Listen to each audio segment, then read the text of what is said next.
శ్రీశైలేశదయా పాత్రం శ్రీభక్త్యాదిగుణార్ణవం యతీంద్రప్రవణం వందే రమ్యజా మాతరం మునిం లక్ష్మీనాథసమారంభాం నాథయామునమధ్యమాం అస్మదాచార్యపర్యంతాం వందే గురుపరంపరాం యో నిత్యమచ్యుతపదాంబుజయుగ్మరుక్మవ్యామోహతస్తదితరాని తృణాయ మీనే అస్మద్గురోర్భగవతోశ్చ దయైకసిన్ధోః రామానుజస్య చరణౌ శరణం ప్రపద్యే.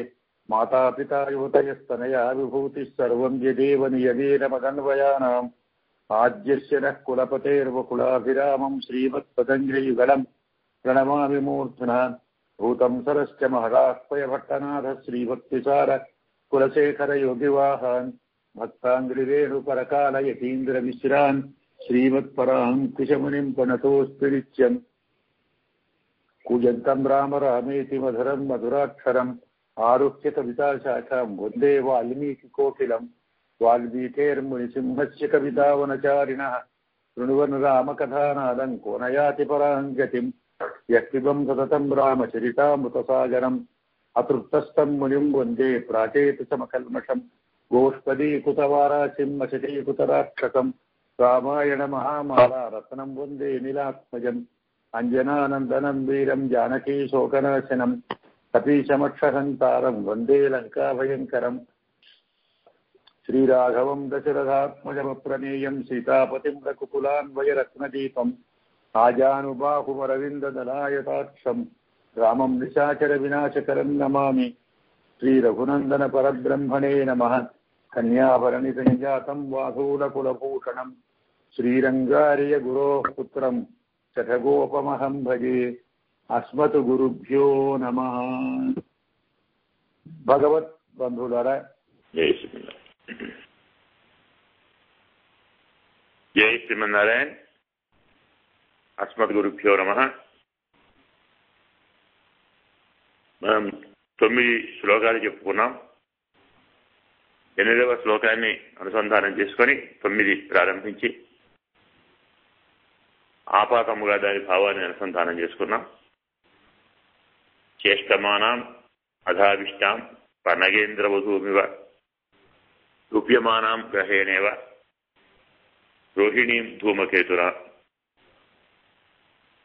చేష్టమానాం అధావిష్టాం పనగేంద్రవధూమివ. పనగేంద్రవధు అంటే నాగిని, స్త్రీ సర్పము, ఆడసర్పాన్ని అంటే పన్నగేంద్రుని భార్య అన్నమాట. అతను నాగరాజే, ఆమె నాగరాజు భార్య. మరి నాగరాజు భార్య అయినప్పుడు ఆమె కూడా నాగరాజుకున్నంత ఉత్పత్తి ప్రభావము అన్నీ ఉంటాయి. కానీ ఆమె ఆవిష్ట అంటే ఆవేశించబడినది. ఇక్కడ ఆవిష్టామంటే 2 అర్థాలు. ఒకటి భూతప్రేత పిశాచాలతో ఆవేశించబడుట, 2 మణి మంత్ర ఊషధులతో ఆవేశించబడుట. మణిని ధరిస్తే కొన్ని మణులున్నాయి. చంద్రకాంతమణి, సూర్యకాంతమణి లాగా నాగమణులు కొన్ని ఉంటాయి. నాగమణి అంటే సర్పము యొక్క పడగ మీద ఉండేటువంటి మణి. ఆ సర్పం చనిపోకముందు ఆ పడగ మీది మణిని మనం పొందగలిగితే, అంటే వృద్ధాప్యంలో కొంత సమయం అయిన తర్వాత మణి తనకు తానుగా జారిపోతుంది. ఆ మణి శిరస్సు నుంచి జారి కింద పడటంతో దాని ఆయుష్యం మించి అయిపోయినట్టే లెక్క, ప్రభావం కూడా అయిపోతుంది. ఆ సమయం చూచి, ఆ సమయం తెలిసి పడగ నుండి జారిపోకముందే దాన్ని చేతిలోకి తీసుకోవాలి. లేదు సర్పాన్ని ఒడిసి పట్టుకొని తెలివిగా పడగ నుంచి మణిని తీసుకోవాలి. దీన్ని సర్పకాంతము, సర్పధృతము, సర్ప ఆవిష్టము అని అంటారు. ఆ మణిని తీసుకుంటే అది చేతిలో ఉంటే, మన చేతిలో సర్పము యొక్క పడిగ మీద ఉన్న మణి ఉంటే ఎంత పెద్ద పామైనా మనం చెప్పినట్టు తింటుంది. మనను కాటేయలేదు, మనం చూసి భయపడుతుంది, మనం రమ్మంటే వస్తుంది, పొమ్మంటే పోతుంది, పడుకోమంటే పడుకుంటుంది. తన ప్రభావం, తన శక్తి, తన తేజస్సు, తన విషం ఇవన్నీ కోల్పోతుంది. నిస్సహాయురాలు, నిస్సత్వగలది, నిర్బలురాలు, దుర్బలురాలై ప్రవర్తిస్తుంది. అలాగే మంత్రం కూడా అదే. వాసుకి తక్షక నామాలతో ఓ మంత్రం ఉంది. మనకి ఈ విషయాన్ని కిరాతార్జునీయంలో చెప్తాడు. తవాభిధానాత్ వ్యథతే నతానన సుదుస్సహాత్ మంత్రపదాది ఓరగ. వనేచరుడు అంటే ఒక బోయవాడు ధర్మరాజు దుర్యోధనుని పరిపాలన ఎలా ఉందో చూచిరమ్మని ఒక గూఢచారిని హస్తినాపురం పంపితే అతను వెళ్లి దుర్యోధనుని పరిపాలన చూసి వచ్చి సంబరాలు చెప్తాడు. పరిపాలన చాలా న్యాయబద్ధంగా ధర్మబద్ధంగా ఆచరిస్తున్నాడు, అందులో ఎలాంటి అనుమానం లేదు. అయినా నీవంటే భయం ఉంది, నీ సోదరులంటే భయపడుతున్నాడు. కథాప్రసంగేన జదయ హృదాహృత అనుస్మృత అఖండల సూను విక్రమ అని తన సభలోని మంత్రులు, సామంతులు, పురోహితులు, మిత్రులు, కొందరు పురజనులు ఆయా ప్రసంగాలలో మాట్లాడుతూ అనుస్మృత అఖండల సూను విక్రమ, అర్జునుని పరాక్రమాన్ని విన్నా, తవాభిధానాత్ మీ ధార్మిక ప్రవృత్తి విషయాన్ని చెప్పిన, వ్యథతే నతానన అంత వీరుడు కూడా తల వంచి బాధపడుతున్నాడు, సిగ్గుపడుతున్నాడు. ఎలాగంటే సుదుస్సహాత్ మంత్రపదాది ఓరగ అని సహించ శక్యము గాని మంత్రం వల్ల సర్పం ఎలా తల వంచుతుందో, వ్యథ చెందుతుందో అలా దుర్యోధనుడు బాధపడుతున్నాడని చెప్తారు. కాబట్టి మంత్రం మన చేతిలో ఉన్న ఆ మంత్రంతో సర్పం పడగ ఉంచుతుంది, పడగ దించుతుంది, కాటేయలేదు, ప్రభావం కోల్పోతుంది. అలాగే ఒక ఔషధి ఏదో కొన్ని ఏర్లు ఉంటాయి, మన చేతిలో ఆ ఏరుంటే తెల్లగన్నేరు అంటాం, తెల్ల ఉసిరి అంటాం, తెల్ల చంద్రం అంటూ ఉంటుంది. ఈ వేరు మన దగ్గర ఉంటే సర్పం పడగ విప్పలేదు, పడగ ఎత్తలేదు, పడగతో కాటేయలేదు. తల వంచుకొని తనలో ఉన్నటువంటి భావాన్ని, ఆలోచనను, ఆవేశాన్ని, ఆక్రోశాన్ని, కోపాన్ని చూపలేక, దాచుకోలేక అటు ఇటు కొట్టుకుంటూ ఉంటుంది. నిస్సహాయురాలై నిస్సత్వం ఆవరిస్తుంది. ఇలా అన్నమాట. అది ఆవిష్టాం పన్నగ రోజు అంటే మడితో కానీ, మంత్రముతో కానీ, ఓషధులతో కానీ నిరోధించబడి నిస్సహాయురాలై ఏమీ చేయలేక, చేయాలని ఉన్నా ప్రవర్తించలేక అక్కడే రకరకాలుగా తన శరీరాన్ని కదిలింప చేస్తున్నా, అంటే కొట్టుకుంటున్నా, తోక కొట్టడమో, నడువు భాగం కొట్టడమో, పడగను కొట్టుకోవటమో, నేను వీళ్ళ దగ్గర నిస్సహాయమైనటువంటి బాధతోటి తనను తాను చంపుకునే ప్రయత్నం చేస్తుంది. లేదు నిశ్చేష్టగా ఉండలేక ఏదో చేస్తుంది. సీతమ్మ కూడా అలా ఉంది. న్యాయంగా రాముడి దగ్గర ఉండాలి, ఈమె రాముడి వధు, పండగేంద్రుడు మన రాముడే, ఆయన నరేంద్రుడు, ఆయనే దేవేంద్రుడు, ఆయనే దేవదేవేంద్రుడు, అతని భార్య కాబట్టి చేష్టమానం అథావిష్టం. ఇక్కడ రావణాసురుడే మణి, రావణాసురుడే మంత్రం, రావణాసురుడే ఔషధం. ఇలా మణి మంత్ర ఔషధులు నిరోధించబడి రాముడి దగ్గరికి పోకుండా అడ్డగించబడి సీతమ్మ చేష్టమానం నిస్సహాయరాలై ఊరికి ఉండలేక, ఏమీ చేయలేక విలపిస్తూ ఉంది, ఆక్రోశిస్తూ ఉంది. తూప్యమానం గ్రహేణేవ రోహిణి భూమకేతున గ్రహేణ అంటే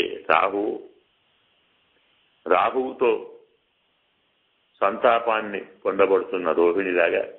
రోహిణి అంటే చంద్రుడికి ఉన్నటువంటి 28 మంది అనుకోండి.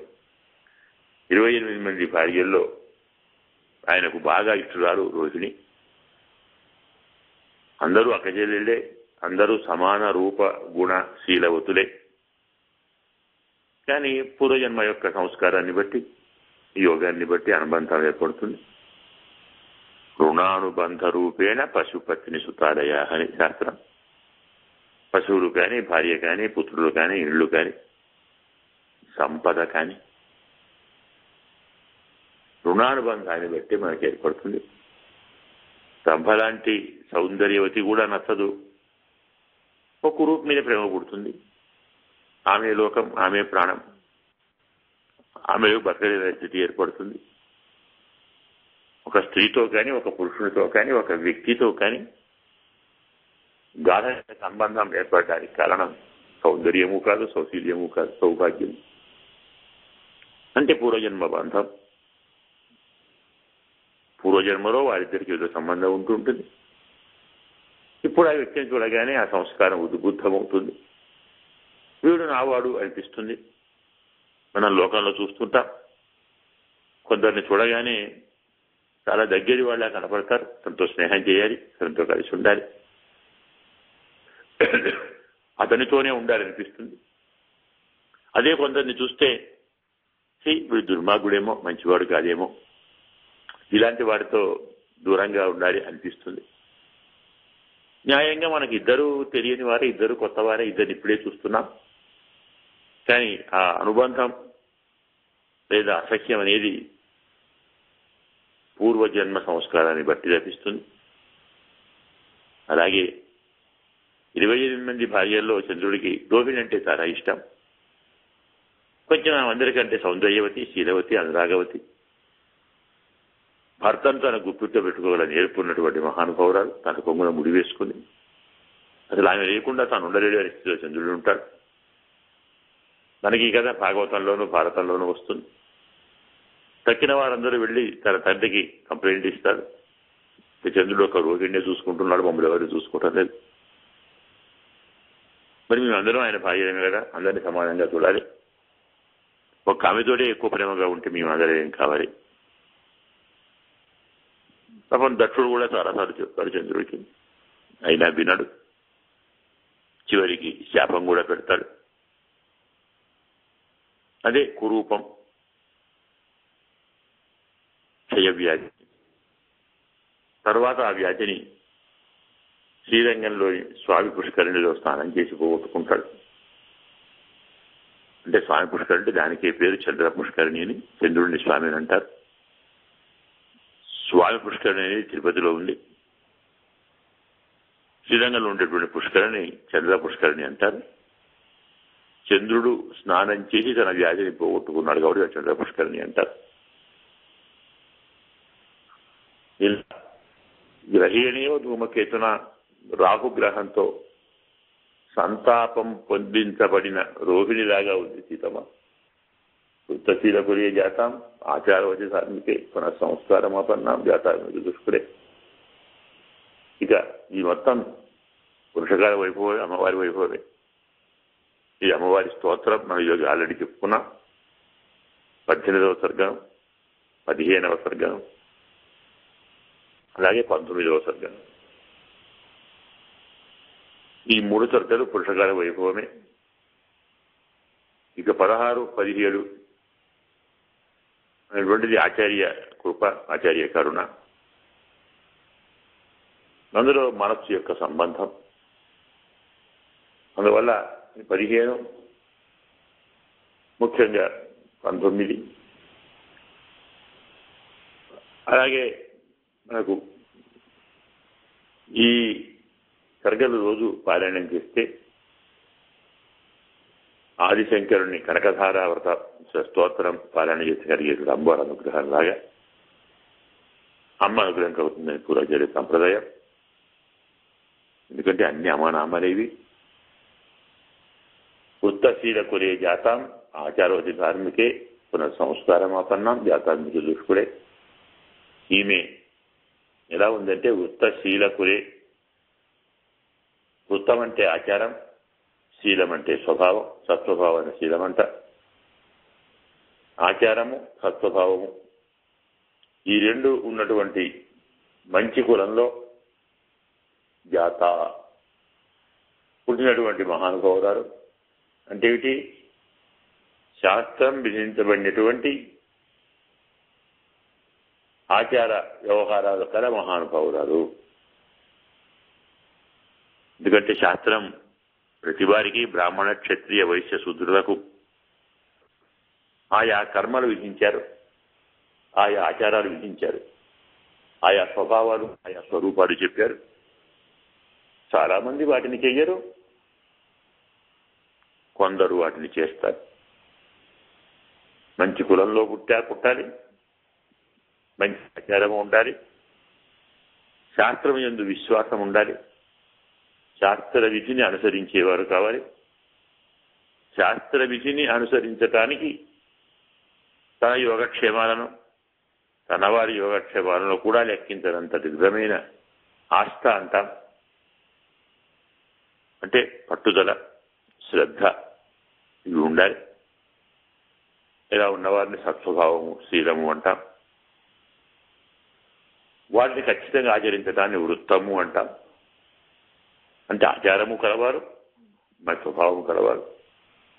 అలాంటి కులంలో పుట్టినటువంటి మహానుభావురాలు.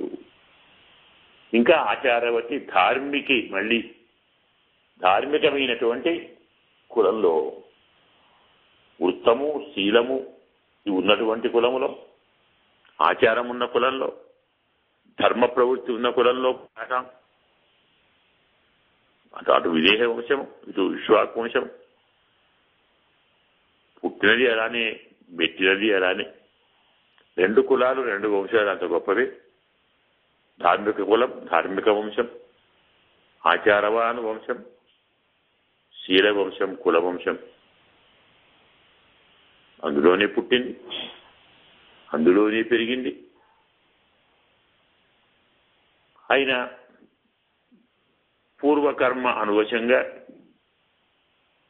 పునఃసంస్కారం ఆపన్నాం జాతాన్విజ దుష్కుడే, మళ్ళీ సంస్కారాన్ని పొంది, అలాంటిది పునః సంస్కారం ఆపన్నాం దుష్కులే జాతాం. ఆమె దుష్టకులంలో పుట్టింది. అంటే పునఃసంస్కారం ఉంటే మళ్ళీ సంస్కారం అంటే పానికిదాన.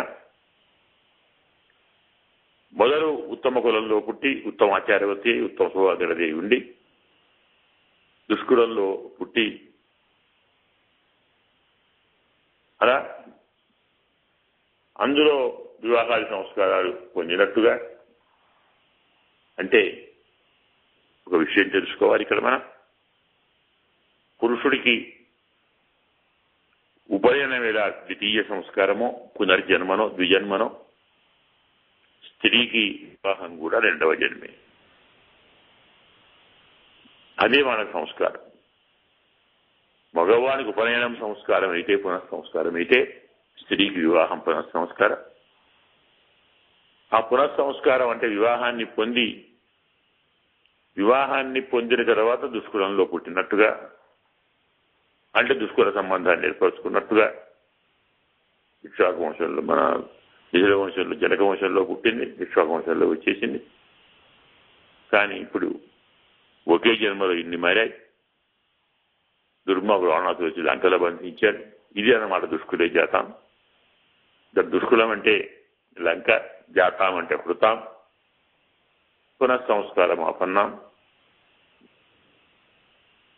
వివాహం మంచి కులంలోనే జరిగింది,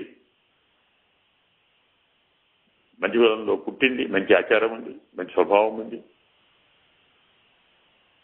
కానీ సంస్కారంతో మంచి సంస్కారం పొందింది, కానీ దుష్కులంలో పుట్టినట్టుగా. సీతమ్మకి అన్నీ బాగున్నాయి, కానీ వచ్చి లంకలో పడింది. తాను పడలేదు, పడవేయబడింది. రావణాసురుడు తీసుకొని వచ్చి ఆమెను లంకలో వేశాడు. అందుకే జాతానుజ దుష్కులే అహూదేరాపవాదేన కీర్తిని వచ్చామివ ఆమ్నాయానమయోగేన విద్యాం ప్రసిద్ధిలామివ. ఇవన్నీ ఆమె పేర్లే. అందులో ఎలాంటి పేర్లండి? వృత్తశీల కురే జాతాం, సంస్కారమాపన్నాం, అలాగే కీర్తిం, విద్యాం, ఇవన్నీ కీర్తి నమ, విద్యాయై నమః, మహాకీర్త్యై నమః, శ్రద్ధాయై నమః, ప్రజ్ఞాయై నమః, ఆచాయై నమః, ఆయత్యై నమః, ఆజ్ఞాయై నమః, దీప్తాయై నమః, పూజాయై నమః. ఇవన్నీ ఆమె పేర్లు. అలాగే పద్మిన్యై నమః, శంవై నమః, ప్రభాయై నమః, ఆపగాయై నమః, వేద్యై నమః, శాంతాయై నమః, అగ్నిశిఖాయై నమః, ఉత్కృష్టపర్ణకమలాయై నమః. పద్మిన్యై నమః. ఇవన్నీ ఆమె నామాలు. అంటే ఇందులో ఈ నామయాలు చేసి చదువుకోవాలని మీకు చూపెట్టాను. అంత శ్రమ మీకు అక్కర్లేదు. 15వ సర్గను ఈ సర్గను అలాగే మనం రోజు పారాయణం చేస్తుంటే అమ్మవారి నామాలు చెప్పినట్టే. మొత్తం ఇందులో 142 నామాలు ఉన్నాయి. అందులో చాలా బీజాక్షరాలు కూడా ఉన్నాయి. వాల్మీకి అంటే బ్రహ్మే కదా, ఏదో రూపంలో లక్ష్మీనారాయణ స్తోత్రం చేయాలి, వారి ప్రాభువాన్ని వైభవాన్ని చెప్పాలి.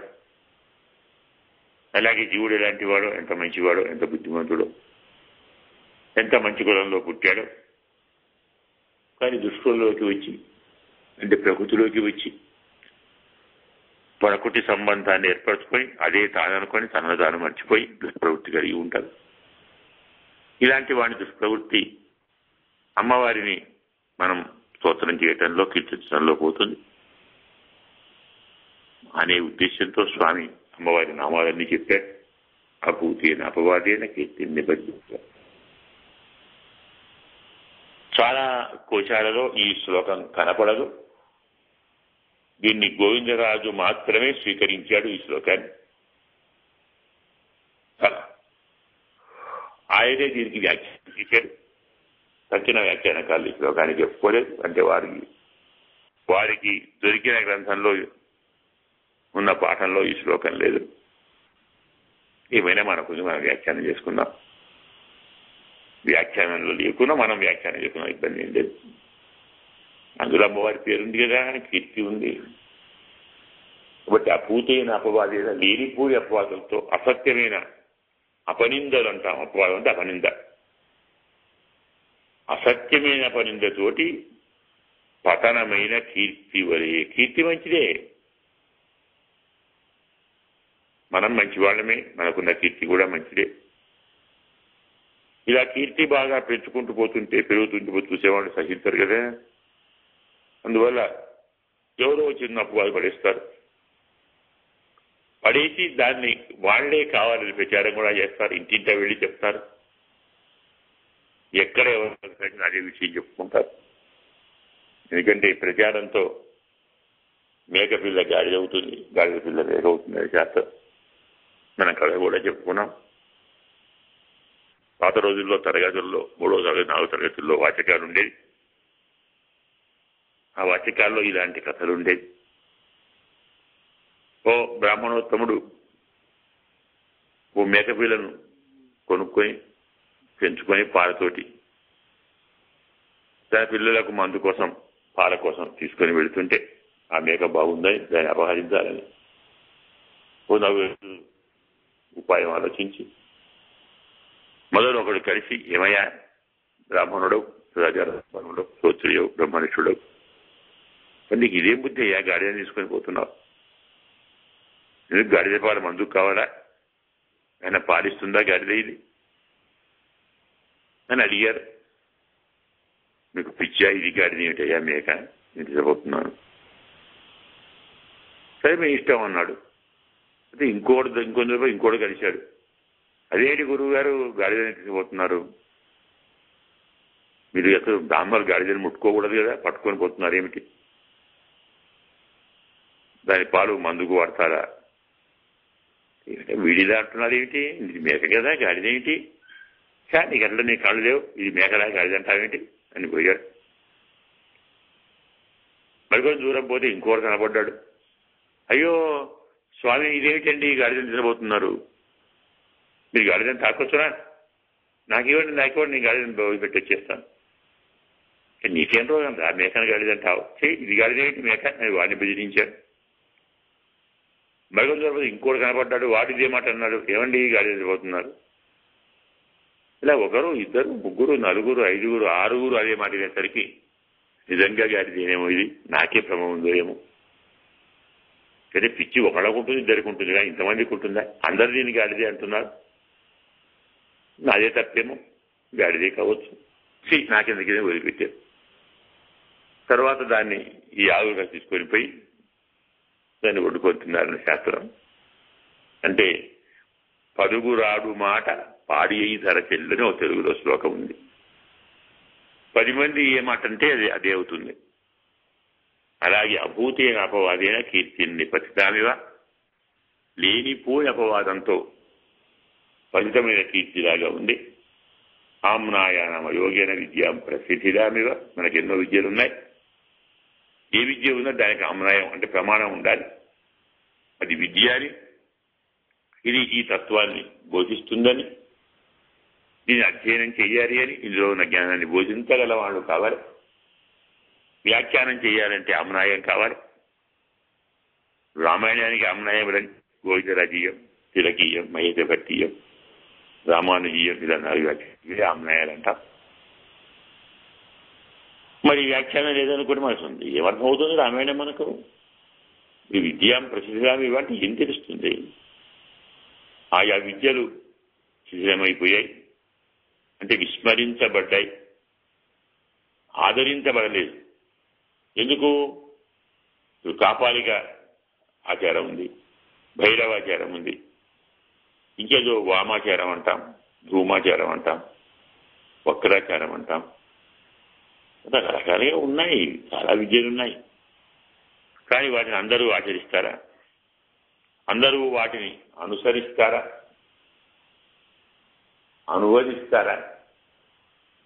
అవేమీ చేయరు కదా. మరి అయినప్పుడు మనం ఎలాగైతే ప్రమాణం లేనటువంటి విద్య శిథిలమవుతుందో చిత్తం అలా ఉంది. ఇక రామనాయం ఉంటే సాక్షాత్ రామచంద్రుడే. పది దగ్గర లేనటువంటి సతీ ప్రమాణము లేనటువంటి విద్యలాగా శిథిలమైపోతుంది. సన్నామి మహాకీర్త్యం, శ్రద్ధామి విమానితాం, ప్రజ్ఞామి పరీక్షణాం, ఆశాం, ఇవన్నీ ఆమె పేర్లే. మహాకీర్తి, శ్రద్ధ, ప్రజ్ఞ, ఆశ, ఇవన్నీ పేర్లు. ఇక్కడ మాత్రం వాడి స్వరూపం మారి, స్వభావం మారింది, స్థితి మారింది, దిశ మారింది, ఆశ్రయం మారింది, అవరోధం ఏర్పడిందని చెప్తున్నాడు. సన్నాభి మహాకీర్తి, గొప్ప కీర్తి ఉంది కానీ అది సన్న అంటే అది తగ్గిపోయింది, వన్నె తరిగిపోయినటువంటి కీర్తిలాగా. శ్రద్ధాను విమానితాం, తిరస్కరించబడినటువంటి శ్రద్ధలాగా. ప్రజ్ఞాన్ని పరీక్షణం, క్షీణించినటువంటి ప్రజ్ఞలాగా. ఆశాం ప్రతిహతామివ, వ్యర్థమైనటువంటి ఆశలాగా.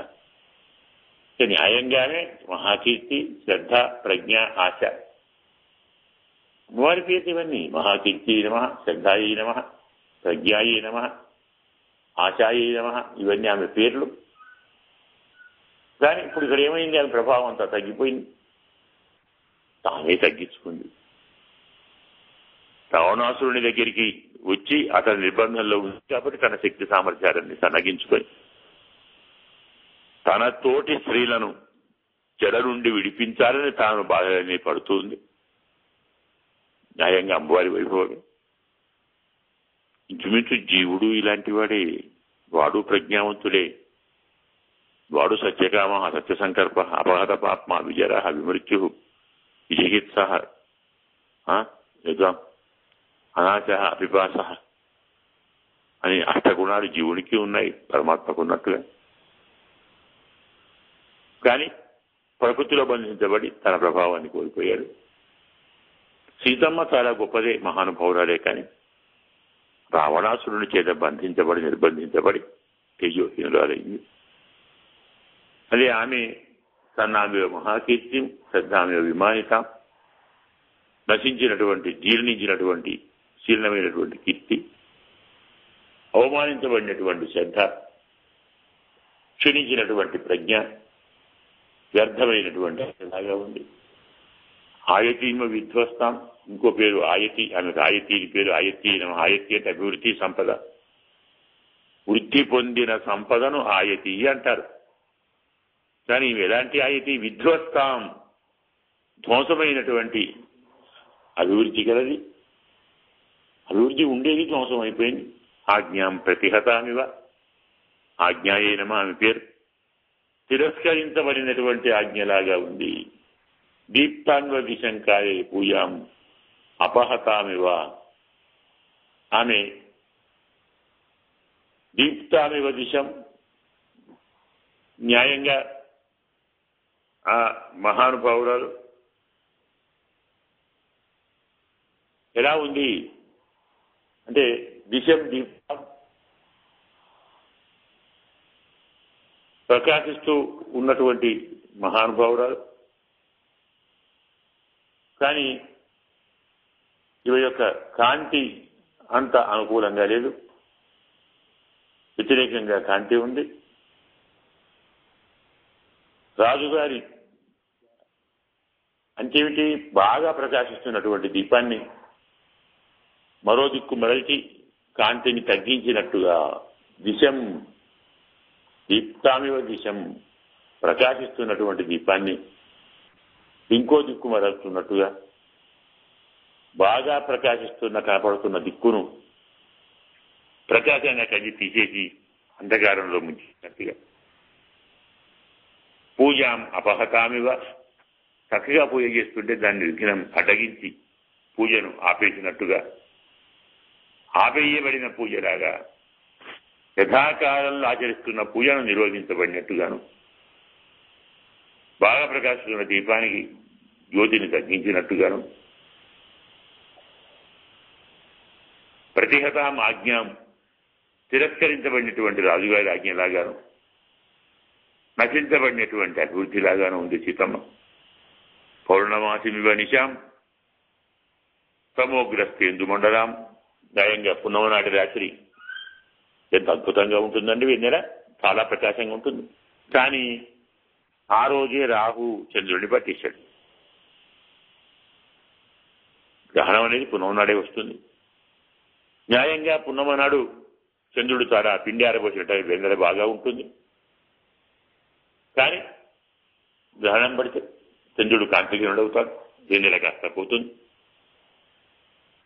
నిండు పూర్ణిమ నాడు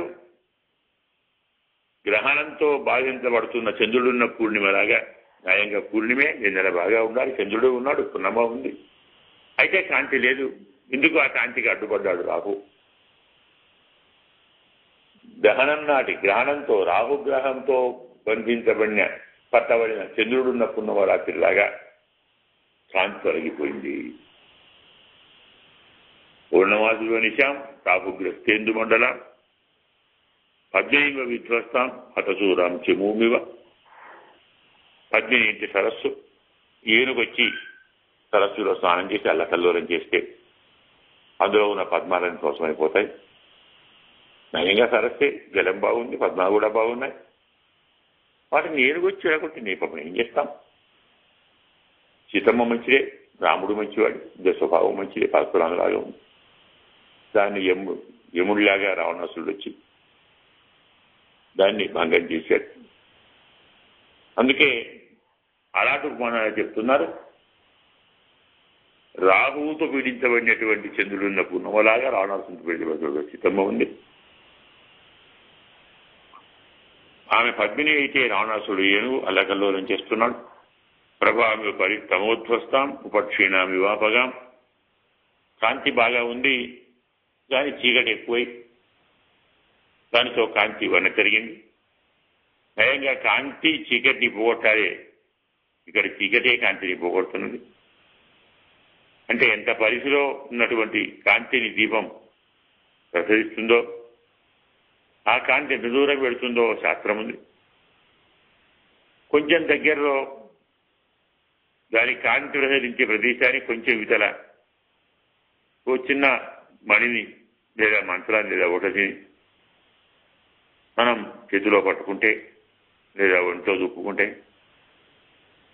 మన దగ్గరికి ఆ సర్పం రాదు, అలాంటి బాధ మనకు రాదు. అలాగే ఇక్కడ కాంతి బాగా ఉంది, కానీ ఆ కాంతిని తగ్గించేటువంటి ఒక చీకటి కనబడింది. చీకటితో చెబుయేటువంటి కాంతిలాగా ఉపక్షీణామి వాపగాం. నది చాలా మంచిది. వర్షం వచ్చి బాగా నీరు వస్తేనే నది కాకల్లాడుతుంది. వర్షం లేదు, చాలా కాలం అయింది అనుకుంటే నదులు ఎండిపోతాయి. ఎండిపోయి నదిలాగా ఉంది. నేను ఆపగాయి అయినమా అమ్మవారికి ఇష్టమైన పేర్లలో ఆపగాయి ఒక పేరు. ఆపగాయి అనేటువంటి మంత్రాన్ని, అమ్మగారి మంత్రాన్ని మనం రోజు 20 సార్లు, 40 సార్లు, 58 సార్లు జపం చేస్తే మనకు సంపద సమృద్ధిగా ఉంటుందని, ఉప్పు నీరు కూడా మన బోరింగ్లోనో మన బావిలోనో ఉప్పు తీయటి నీరు అవుతుందని, మనకున్న కష్టాలన్నీ సుఖాలుగా మారుతాయని, అజ్ఞానం వెళ్ళి జ్ఞానం ఏర్పడుతుందని తంత్రశాస్త్రంలో చెప్తారు. అన్ని పేర్ల కంటే అమ్మవారికి బాగా నచ్చిన పేరు, ఇష్టమైన పేరు ఆపగాని. మనం ఆ రహస్యాన్ని గుర్తుంచుకోవాలి. అందుకే ఉపక్షీణామివ ఆపగాం, వేదిమివ పరామృష్టాం, శాంతాం అగ్నిశిఖామివ. యజ్ఞవేదికను అస్పృశ్యులు, అనాచార సంపన్నులు తాకినట్టుగా, అలాగే శాంతాం అగ్నిశిఖామివ, చల్లార్చబడినటువంటి అగ్నిజ్వాలలాగా ఈ మహానుభావురాలు ఉంది. ఇలా మనం కొన్ని నామాలు ఈనాడు చెప్పుకున్నాం. ఒక సమయం అయిపోయినట్టుంది. మరికొన్ని నామాలను రేపు చెప్పుకొని బహుశా రేపు 19వ తరగతి పూర్తి చేసుకుందాం. ఈనాడు సమయం అయిపోయింది. అస్మదు జై శ్రీమన్నారాయణ. ప్రజాభ్య పరిపాలయంతాం న్యాయేన మార్గేణ మహీం మహీషాః గోబ్రాహ్మణేభ్య శుభమస్తు నిత్యం లోకాః సమస్తాః సుఖినో భవంతు. అస్మద్గురుభ్యో నమః. జై శ్రీమన్నారాయణ.